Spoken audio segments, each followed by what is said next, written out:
Guerreiro, guerreiro, time de guerreiro.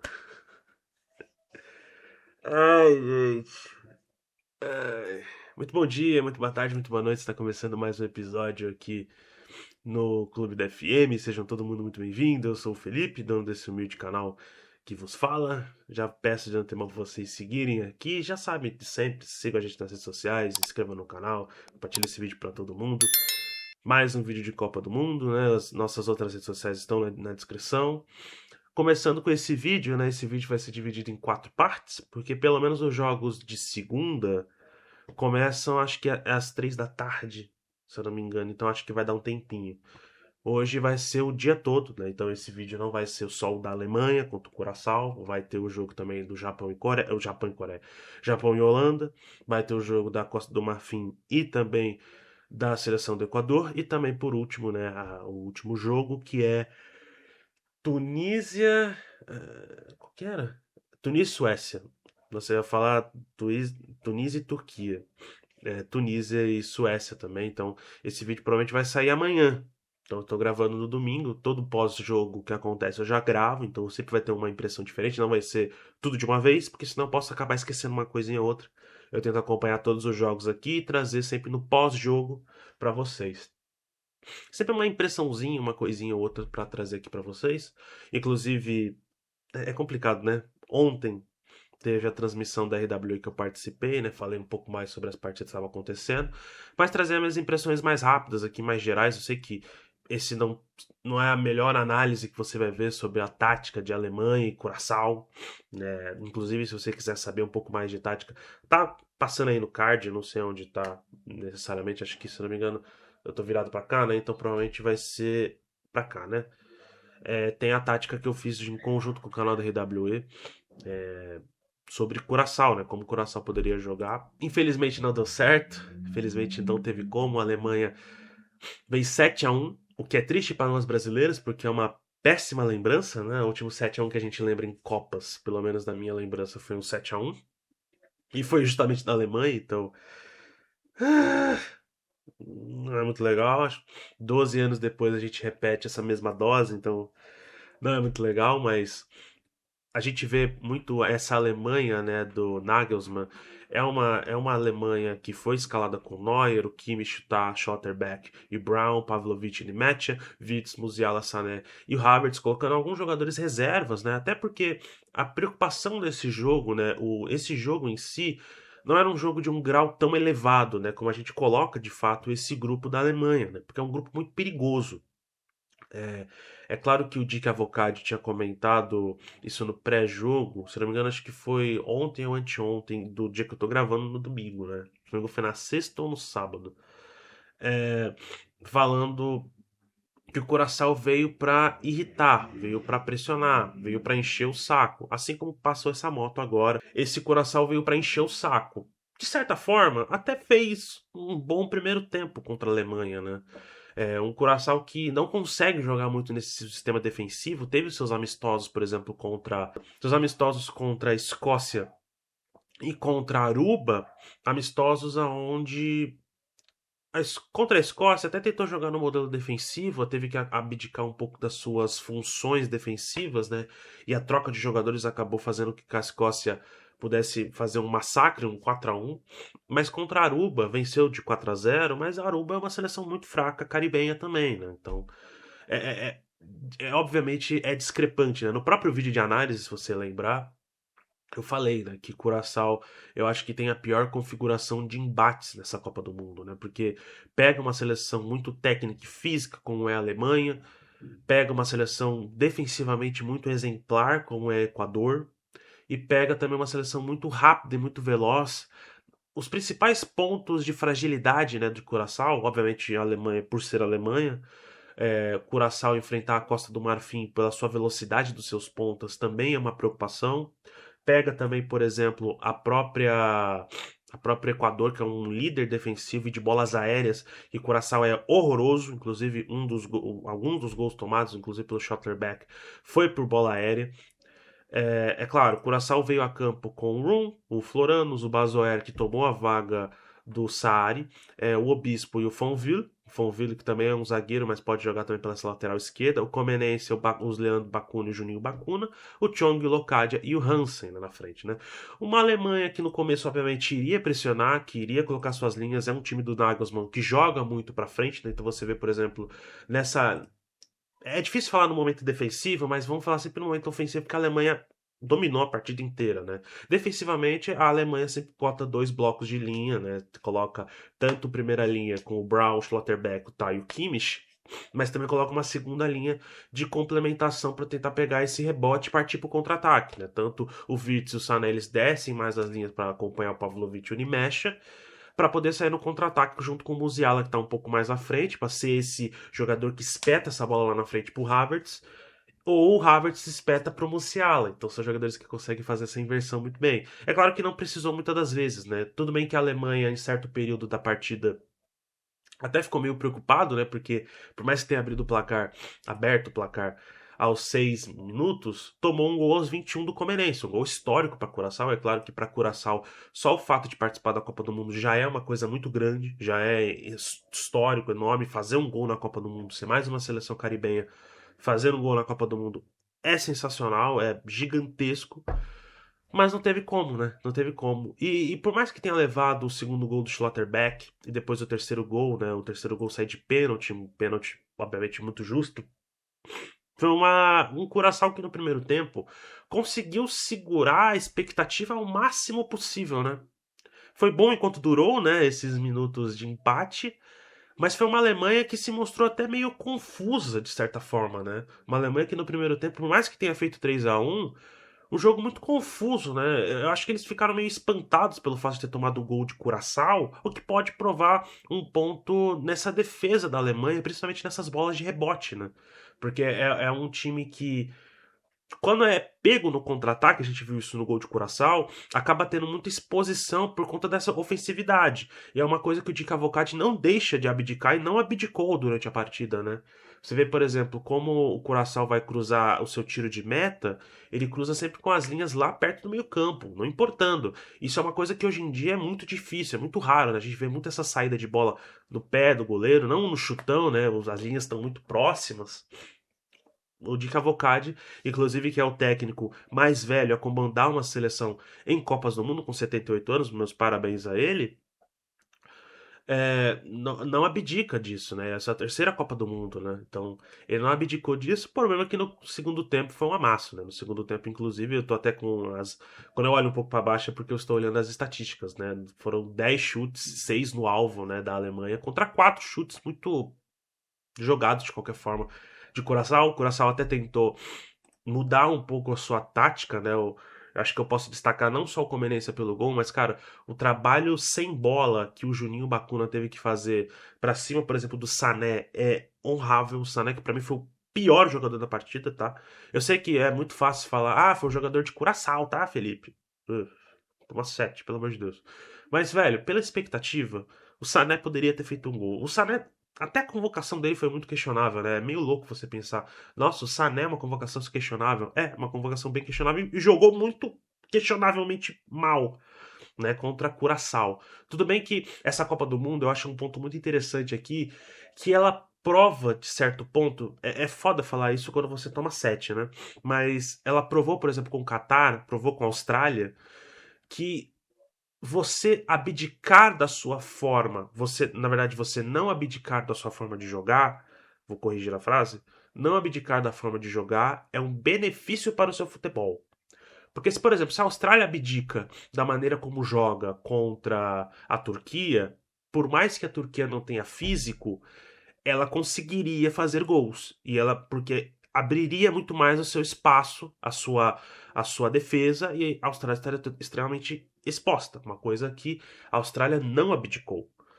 Uma coisa que o Qatar fez é não abdicar, sair da defesa e partir para o contra-ataque. A Suíça não é uma seleção que está tentando matar o jogo, está tentando matar o tempo. Dá para ver que por mais que estava tentando, por mais que gerou muitos lances, não conseguia finalizar. Então é uma coisa muito boa, né? Que eu gosto dessas seleções menores, né? Seleções de menos. Eu não gosto de falar menos relevância, porque eu gosto de acompanhar essas seleções. Eu gosto de acompanhar as seleções alternativas. é você não abdicar da forma de jogar, sabe? Porque senão você vai acabar tomando goleada. Tudo bem que o Curaçao também não abdicou da sua forma de jogar, tomou goleada de certa forma. É um risco. Né? No final das contas, é um risco, né? É aquilo que o Jess Smart disse no pré-jogo contra a Bósnia. Se a gente abdica da sua forma de jogar pra agradar fulano ciclano, ou agradar o que o esquema tático, é, o que o suposto esquema tático das pessoas acham, a gente nunca vai ganhar, a gente nunca vai ganhar da nossa maneira, sabe? Então, eu achei legal que Curaçao não tenha abdicado, por mais que tenha tomado 7, é inevitável. A Alemanha é uma seleção com muito mais material, muito mais técnica, muito mais refino no passe, muito mais físico também. Claro, você tem jogadores jogando nas principais ligas do mundo, mas Curaçao também, né? Curaçao tem basicamente dos seus 26 nomes, 25 holandeses. Né? Holandeses são filhos de curaçaoenses que nasceram na Holanda, né? Nasceram na Holanda e se alistaram, né? Se alinharam ao desejo de jogar uma Copa do Mundo, né? Então é uma oportunidade que surgiram. Então, por isso que eu falo que Curaçao é mais ou menos uma Holanda B, né? Quando a gente para fazer essa brincadeira, a mesma coisa que aconteceu, por exemplo, com o Suriname, que o Suriname não classificou para a Copa, foi eliminado para Bolívia. E a Bolívia enfrentou o Iraque e o Iraque ganhou, isso mesmo. Poderia ter sido duas Holandas na Copa do Mundo, né? Dois Países Baixos na Copa do Mundo. Esse trabalho, essa pesquisa é muito legal, né? Então, a gente vai ver, obviamente, o Curaçao sendo o saco de pancada do grupo, mas incomodando quando tem como jeito de incomodar, né? Eu acho que essa passividade que a gente tem na nossa cabeça só porque é uma seleção menor, não existe. Não existe. Você tem 3 jogos para mostrar alguma coisa cara, não dá para ficar assim, né? Ah, Felipe, mas a Austrália não. A Austrália não é uma seleção ofensiva. Não, mas ela não abdicou da sua forma de jogar. Por exemplo, uma seleção que vai jogar ainda, que é Congo, que eu sempre digo aqui no canal. É uma seleção ultra defensiva. É uma seleção que joga a partir da sua defesa. Está acostumada a receber bola na área. Está acostumado a sofrer. Mas é uma seleção que, quando parte para o contra-ataque, assim como a própria Austrália, da mesma maneira, tá? Da mesma maneira.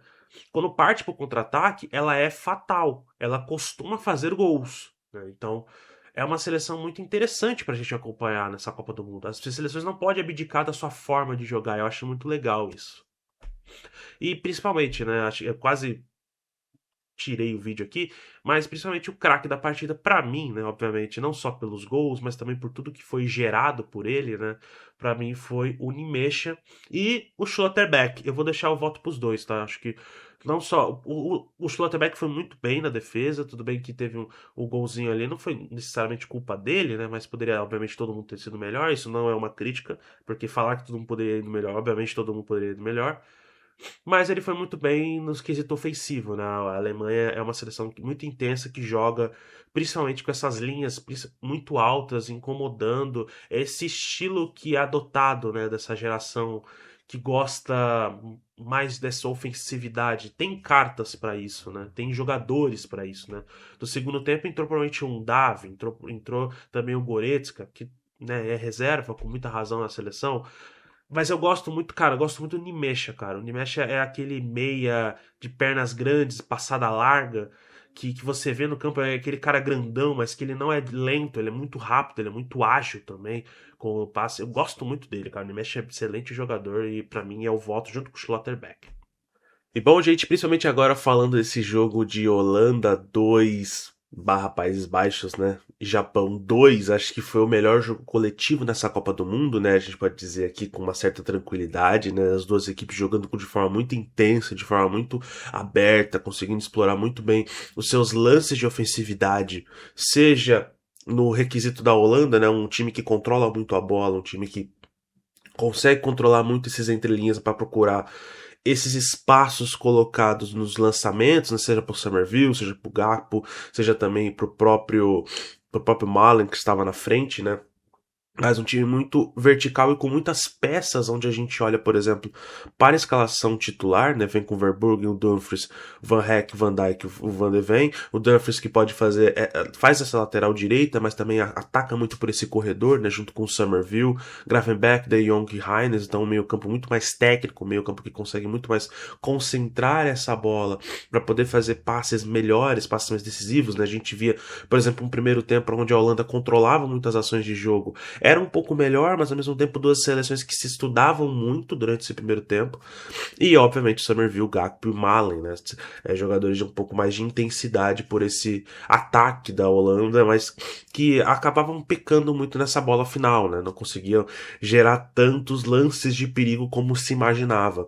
Do outro lado, um Japão muito bem colocado, né? O Japão do técnico Moriyasu, Suzuki, Watanabe, o Taniguchi, o Ito, Nakamura, Kamada, Sano, Doan, duas linhas com uma linha com três defensores, outra linha com a linha de quatro, que esses dois, né, o Nakamura e o Doan, eles acabavam fazendo essas alas, eles voltavam muito para defender, então a gente viu o Japão jogando com uma linha de cinco também, né, e o Kamada e o Sano um pouco mais à frente para partir para o contra-ataque, junto com o Maeda, o Kubo, jogadores de muita versatilidade, né, a gente tem, por exemplo, o Japão com muitas baixas, né, o Endo, o Mitoma e o Minamino não jogando, então já vê que são baixas ofensivas onde o Japão perde muita qualidade, mas ao mesmo tempo ainda tem jogadores de alto nível para manter essa qualidade. Tem o Maeda, tem o Kubo, tem o Ueda, que não é a mesma coisa, mas é um jogador de extrema de extrema importância para o Japão, né? Principalmente essa parte ofensiva.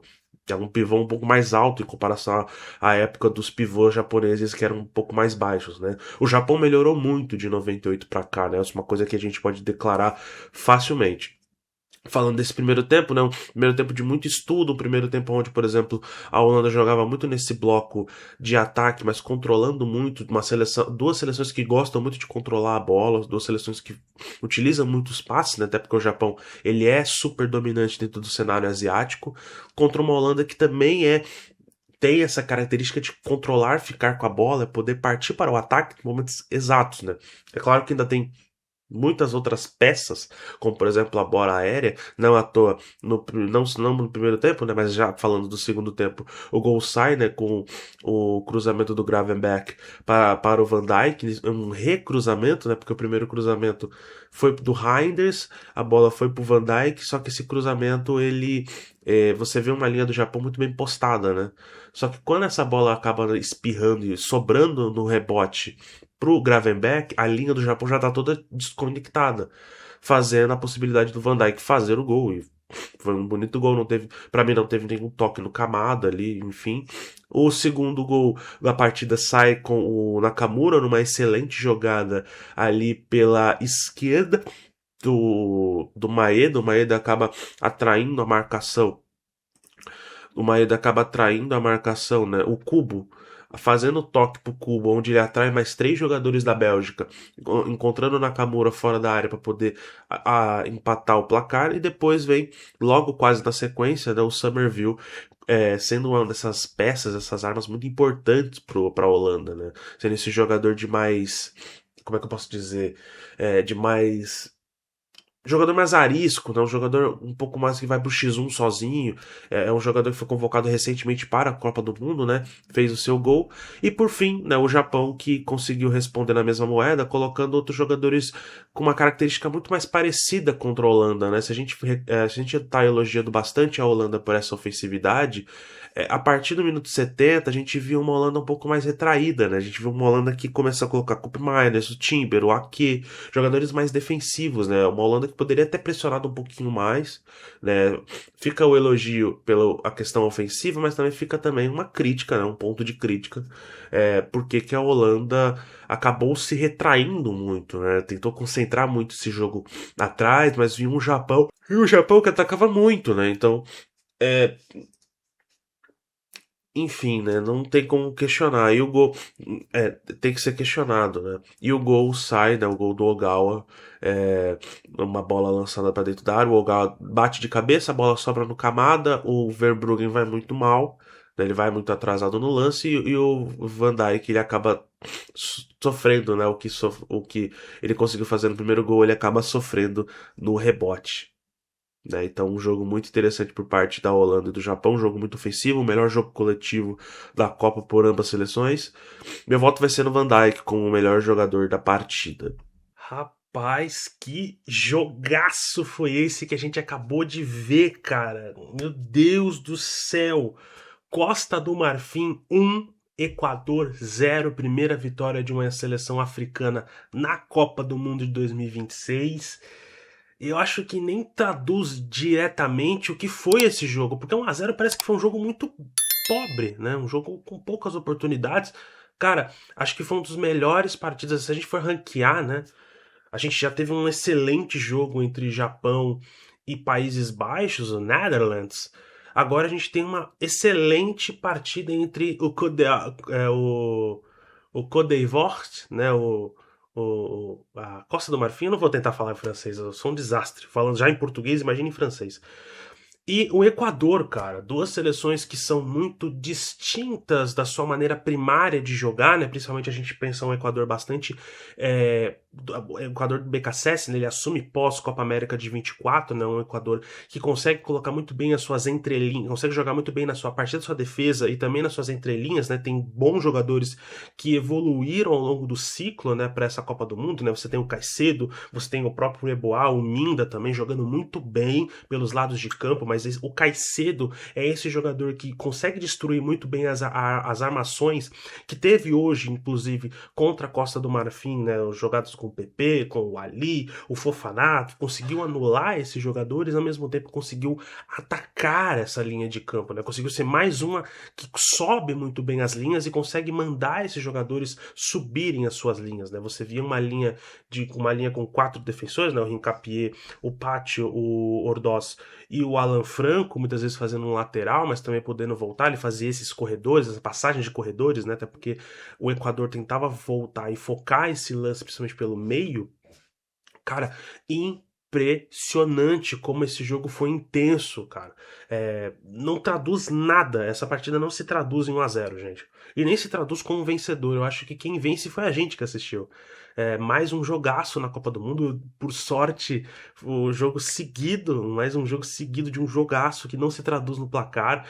Sai com 1-0, um golzinho no final, aonde a Costa do Marfim toma as principais ações, principalmente nessa metade final de primeiro tempo, início de segundo tempo e até o finalzinho do segundo tempo volta a tomar as ações. É uma Costa do Marfim muito dinâmica, uma Costa do Marfim que não só é um jogo de trocação, né? A gente tem um jogo nesse primeiro tempo, um jogo de muita trocação, o Equador perde duas oportunidades, uma com o Valência e depois perde mais uma oportunidade ali com o Plata também de fazer o gol.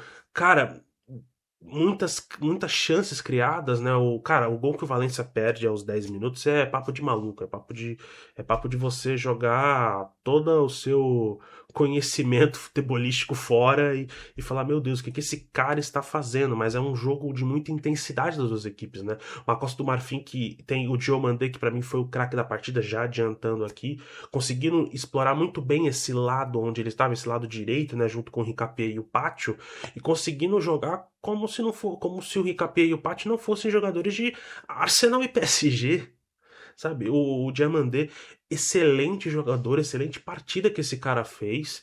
É um jogador do RB Leipzig, né? Então é um ponta do RB Leipzig, ele consegue explorar muito bem essa profundidade, ele tem um vigor físico muito grande, ele tem uma habilidade técnica muito grande. E no segundo tempo ele foi pro lado esquerdo, né, e encher a paciência também ali, principalmente quando tem as substituições, né, a Costa do Marfim faz as substituições e consegue elevar e potencializar a sua equipe, né, já estava melhor no final do primeiro tempo, colocando principalmente esse bloco mais alto para pressionar um pouco mais acima, e continuou fazendo isso no segundo tempo. A gente viu, por exemplo, as entradas do próprio Boni, do próprio Diallo e também do Inal, jogadores um pouco mais de ofensividade para tentar fazer meio que uma pressão em quadrado, né, para não deixar o Equador à vontade para poder fazer as suas saídas tradicionais, né, suas saídas com o Hincapié, o Pátio que consegue fazer essas bolas mais em profundidade e poder tentar encontrar, por exemplo, o Plata na frente.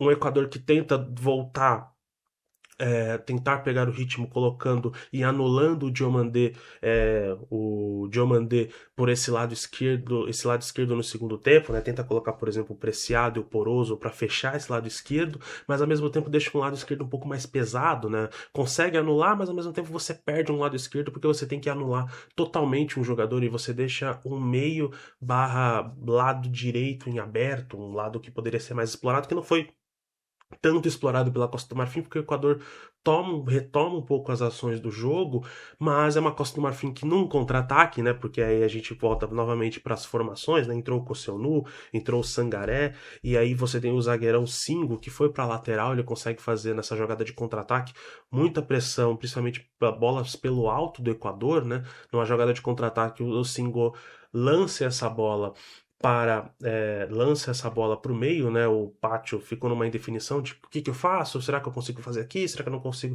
tirar essa bola ali? Acaba a bola sobrando para o Diallo e vence a Costa do Marfim. Costa do Marfim vence. A última vitória deles tinha sido em cima do Japão na Copa de 2014. Então, olha quanto tempo, né? Se vamos fazer as contas, são 12 anos. 12 anos sem poder vencer, né? Até porque eles não estavam na Copa de 2018 e também não estavam na Copa de 2022. Então, olha quanto tempo, né? E aí fica um pouco um ponto de preocupação também para o próprio Equador, né? É claro que você consegue passar de grupo em terceiro lugar com 3 pontos? Provavelmente sim, mas fica essa questão do saldo de gols, cara. Eu acho que, cara, foi um jogo onde muitas oportunidades criadas, poderia ter sido um puta jogaço no quesito de placar também, né? A gente poderia ter visto um placar muito grande e justo. O justo seria um empate, jogo de adulto, sabe? Sabe aquele jogo bom? Jogo físico, um jogo pegado, um jogo brigado, mas não ao mesmo tempo. Não é brigado no sentido de briga de porradaria, mas brigado no sentido de bola a bola. Tentar encontrar sempre essa bola até o último instante dentro do campo. Poderia ter gerado uma confusão generalizada em vários momentos, mas foi um jogo que se controlou dentro do possível e velho, parabéns às duas equipes, tá? Parabéns, são duas equipes que não se deixam perder. A gente já tinha falado da Costa do Marfim, a Costa do Marfim, que é uma seleção que não perde desde janeiro, quando perdeu na CAN para o Egito, né? Nas fases de mata-mata. E um Equador que, cara, joga também de igual para igual com qualquer seleção. Tem jogadores de alto nível, tem jogadores muito bem defensivos, consegue botar esse bloco de pressão muito bem acima para poder incomodar. Então a gente já viu, por exemplo, que uma Alemanha é, teve dificuldade de certa forma, acho que muito mais pela ficar muito impressionada por tomar um gol de Curaçao, mas se por acaso toma um gol da Costa do Marfim ou do Equador e ficar muito impressionado, pode acabar tomando outro, né? Porque é uma seleção que demora para reagir, né? Demora para perceber a realidade acontecendo também a Alemanha. Mas, cara, que jogaço, parabéns às duas equipes e parabéns à vitória do Costa do Marfim, né? Não foi um resultado injusto pro futebol, mas ao mesmo tempo foi um resultado justo para a Costa do Marfim, que conseguiu fazer o gol no final. E parabéns à Costa do Marfim. E vamos lá, né, falar desse último jogo que agora acabou, né? Acabou de acabar, né? Falar agora de Suécia e Tunísia, um jogo bastante interessante, também um jogo bem movimentado, né? Vou comentar principalmente essa parte aqui, o primeiro tempo, também falar também do segundo tempo, cara. Que jogo interessante, cara. Que jogo bastante empolgante, né? A gente via uma Suécia e uma Tunísia que não vinham em bons momentos, né? E que prometia ser um jogo muito arisco, prometia ser um jogo de uma intensidade até meio diferente do que a gente via na Copa do Mundo, né? A gente sabe uma Suécia que foi classificada para a Copa do Mundo sem vencer o seu grupo de classificatória, por ter uma melhor qualificação europeia, né? Conseguiu se classificar para essa fase de mata-mata e conseguiu eliminar, por exemplo, a Polônia, né? Para classificar para a Copa do Mundo. Uma Tunísia que é muito dominante, consegue jogar com suas linhas muito altas, é um time bastante ofensivo e que incomoda muito, mas num cenário onde consegue se impor contra seleções africanas muito mais fracas. É uma seleção que, em comparação com as outras maiores, né, Camarões, Costa do Marfim, Nigéria, Marrocos, joga mais retrancada, uma seleção mais retraída, uma seleção que não fica muito com a bola, uma seleção de pouco toque de bola, é uma seleção que tenta fazer jogadas mais diretas, tenta fazer uma conectividade mais direta. E quando a gente olha, por exemplo, para a partida de hoje, foi uma Tunísia que se assemelhou em certo momento com uma Tunísia que joga contra essas seleções mais fortes, mas ao mesmo tempo uma Tunísia que conseguiu se encaixar dentro de um certo momento ali de ataque, conseguiu ver o seu futebol um pouco mais ousado, né, podemos dizer assim, né? Então aquela promessa de ser, vai ser um jogo meio xoxo, não aconteceu, né? Tanto que o primeiro tempo foi 2-1, né? Um primeiro tempo bastante interessante quando a gente olha para a Suécia veio num modelo de 3-4-1-2, né? A gente tem, cara, a Suécia é uma seleção que concentra muito o seu jogo na defesa, né? A Suécia tenta sempre partir num esquema de jogo onde o jogo principalmente começa nessa linha defensiva, né, tanto na linha defensiva da zaga quanto a linha defensiva do meio, nessa segunda linha de quatro. Quando a gente olha, por exemplo, jogadores de mais não velocidade, mas consegue fazer essa cobertura defensiva e consegue fazer um auxílio para o ataque, né? Tem uma Suécia antes da defesa e uma Suécia pós-defesa, né? Que é com o próprio Ayari, o próprio Nigri, o próprio e aí as duas forças da natureza você contar com dois centroavantes sensacionais que não são centroavantes parados, né? Acho que a galera tem um pré-conceito quando fala do Gyökeres, porque não foi uma temporada brilhante no Arsenal, foi uma temporada muito boa. Ok, acho que muito boa também tô exagerando, foi uma temporada boa para quase muito boa. Acho que poderia ter. Ele demorou demais para emplacar uma sequência interessante. Mas, cara, o Gyökeres é um jogador de muita potência, muito esforço. Ele não é um centroavante parado, é um jogador que corre a área inteira, vai correndo tanto do meio do campo para voltar também. E você tem o Isaac que faz a mesma coisa. Você tem o Isaac e o Gyökeres, é tipo você ter dois Ibrahimovics, né? É um jogadores de muita potência, jogadores que não ficam parados no ataque, porque isso travaria o ataque da Suécia, né? Você tem dois jogadores de muita potência física que conseguem sair e trabalhar essa bola no meio de campo. Inclusive, em certo momento, a Suécia acabou jogando só com o Gyökeres um pouco mais na frente e o Isaac para fazer esse corredor e atacar num contra-ataque, né? E você vê esse jogo da Suécia, ele é muito, na parte ofensiva, carregado por essas duas forças da natureza, que é o Isaac e o Gyökeres. E do lado da Tunísia, você viu um esquema de 5-3-2, né? Principalmente o destaque obviamente dos dois laterais esquerdos, né, se defendendo, né, nesse esquema, né? Você tem o Chamakh, o goleiro, o Valeri, o Rekik, o Talib, e aí você tem os dois laterais esquerdos fazendo uma cobertura, né? O Abdi, camisa 2, né? E o camisa 21, o Ben Hamida. O meio de campo, obviamente, o destaque é o Hannibal, o jogador que joga no Burnley, né, que acabou sendo rebaixado essa temporada. Jogador de muita intensidade, que acabou nesse primeiro tempo, principalmente tendo que fazer uma cobertura, né? Voltando, sempre tentando trazer essa bola da defesa ao ataque. Ele não é muito bom. A Tunísia não consegue aproveitá-lo muito bem com isso. É um jogador mais de ofensividade. Não à toa o gol da Tunísia sai nessa jogada de cruzamento do próprio Hannibal na cabeça do Rekik, né? O Rekik estava dentro da área para fazer o 2-1.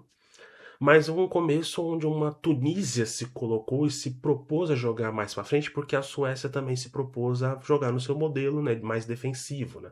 É um modelo onde você tem muito levantamento e muitas bolas lançadas para um Isaac, para um Gyökeres, para eles poderem carregar. Eles têm muita força física, muita pretensão de levar essa bola até o gol sozinho, eles mesmos, ou fazer um toque ou outro, né? E você tem jogadores que conseguem fazer essas ligações muito bem, né? O próprio Ayari, o próprio Nigrin também, né? E o primeiro gol ele nasce mais ou menos nessa jogada de contra-ataque, né? A bola acabou sobrando o Chamakh, o goleirão saiu muito mal do gol, ele acabou deixando nesse bate-rebate e a bola acabou sobrando pro Ayari de fora da área. O Ayari que inclusive tem pais tunisianos, então dá para se dizer que foi uma lei do ex?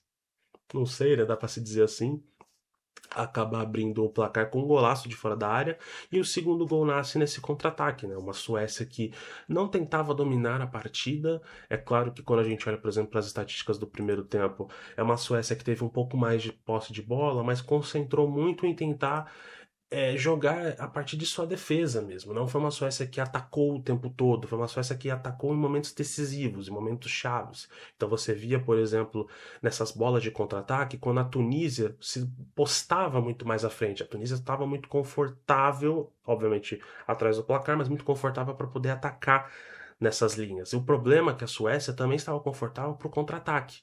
Porque quando você enfrenta um Isaac, um Gyökeres, que são centroavantes de muita velocidade, muita explosão física, e você tem uma zaga muito lenta, o Rekik, o Talib e o Ben Hamida, são jogadores de defesa bem lentos, né? Só o Valeri é um lateral um pouco mais equilibrado em velocidade, né? Mas também perde em velocidade para o próprio Isaac, por exemplo, você acaba tomando gols, né? E o segundo gol ele nasce mais ou menos desse tipo de lance, né? A bola lançada do Nigrin, o Nigrin faz o passe para o Gyökeres, que o Gyökeres acha perfeitamente o Isaac domina, tira o jogador o defensor, né, da Tunísia da jogada e faz o gol. Tem uma falha assim do goleiro Chamakh, né? O goleiro poderia ter feito melhor e a Tunísia faz o seu gol, né, no final do primeiro tempo, uma Tunísia que estava tentando agir dentro de um cenário onde a Suécia não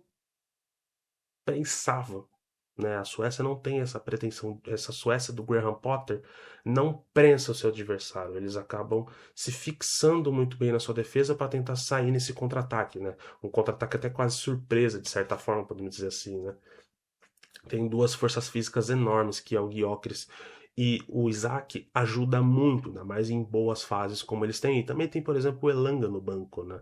E você vê uma Tunísia um pouco mais tentando, joga mais ofensivamente, consegue se postar mais, mas ao mesmo tempo não tem uma projeção defensiva de contra-ataque muito boa, porque tem uma defesa muito lenta, né?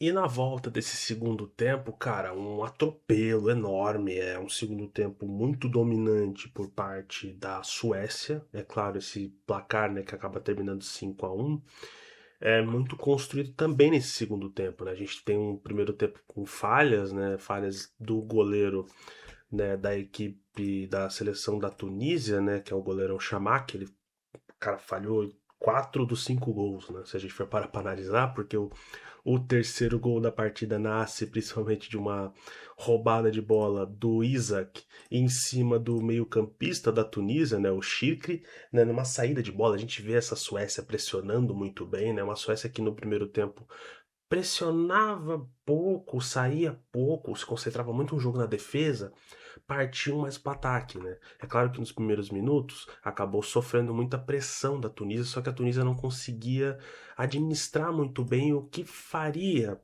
principalmente com a bola, né? Não tinha jogadores de um refino mais técnico para poder administrar essa bola, trazia passes, mas não conseguia jogar essa bola muito bem, né? Definir essas jogadas, né? E aí você via uma Suécia que subia mais as linhas, conseguia aprontar um pouco mais e incomodar a defesa, e nasce o terceiro gol a partir desse incômodo, né? Encheu o saco, o Isaac faz a parede em cima do meio-campista da Tunísia, a bola acaba sobrando para o Gyökeres, e o Gyökeres faz o terceiro gol, e o quarto gol nasce a partir principalmente das substituições que elevam a equipe da Suécia para pressionar num bloco mais alto, né? Você tem, por exemplo, a Suécia sai desse esquema com os defensores e acaba jogando esse esquema com os 3 defensores e acaba e as linhas de 4 e acaba colocando um time mais ofensivo, né? Ele sai desse 3-4-1-2 para virar um 3-1-4-2, né? Bota os dois meias abertos mais acima e coloca, por exemplo, a entrada do Bergvall, coloca os Svanberg, e o Svanberg faz um gol instantâneo, né? É claro que na primeira impressão parece que ele está impedido, mas a bola acaba tocando no Isaac, mais uma assistência dele, e o gol do Svanberg que tinha entrado e feito o gol. E o quinto gol num golaço de chute de fora da área do Ayari. É impressionante, né, gente? Como a Suécia jogou um futebol muito bonito, um jogo bem interessante, um jogo bom, né, como a gente disse na primeira parte, na primeira etapa, mas e também é impressionante como a Suécia joga um futebol mais agradável com a amarelinha, futebol arte com a amarelinha do que o próprio Brasil, né? É o que sobra pra gente, né? Ainda está em construção, né? A seleção brasileira está na eterna em construção, né? Aquela faixa de em construção, assim, sabe? Mas é isso, gente. Esse é o vídeo, né? Depois, agora, no horário. Vocês perceberam, né? Eu estava mais animado no começo, agora eu fui terminando, agora está mais de noite. Gravei o vídeo com todas as partidas aqui pra vocês. Diga o que vocês acharam nos comentários, o que vocês acharam das partidas. Deixa o like, se inscreve no canal, compartilha esse vídeo com todo mundo. Siga a gente nas redes sociais, siga a gente nas outras redes sociais, no TikTok, no Instagram, no Mundo do FM também, no nosso blog, onde a gente fala de Fórmula 1, a gente fala de futebol, a gente fala de música, a gente fala também de opiniões mais gerais, opiniões jornalísticas também. E até a próxima!